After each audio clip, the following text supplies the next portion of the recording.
අපි Dubai government එකට complaint කරනවා ට්‍රැෆික් ගැන. එතකොට ඩුබායි ගවර්න්මන්ට් එක මොකද කරන්නේ? එතකොට අශ්විනී ඩුබායි ගවර්න්මන්ට් එක අපිට ෆ්ලයින් ටැක්සිස් දීලා ඩුබායි ලූප් එකක් දීලා ඩුබායි බ්ලූ ලයින් මෙට්‍රෝ එකක් එක්ස්පෑන්ඩ් කරලා ඒ විතරක් නෙමෙයි 170 බිලියන් ඉන්වෙස්ට් කරන්න යන්නේ ඩුබායි වල ඕවර්ऑल රෝඩ් නෙට්වර්ක් එකට.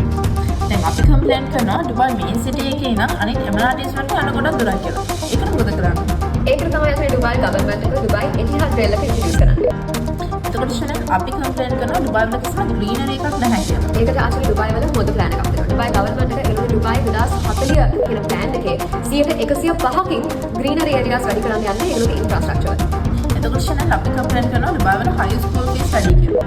ඒකට ආචාර්ය ඩුබායි ගවර්න්මන්ට් එක ළඟ රිස්කුමක් තියෙනවා. ඒගොල්ලෝ affordable high schools 60ක් ඩෙවලොප් කරන්න යන්නේ.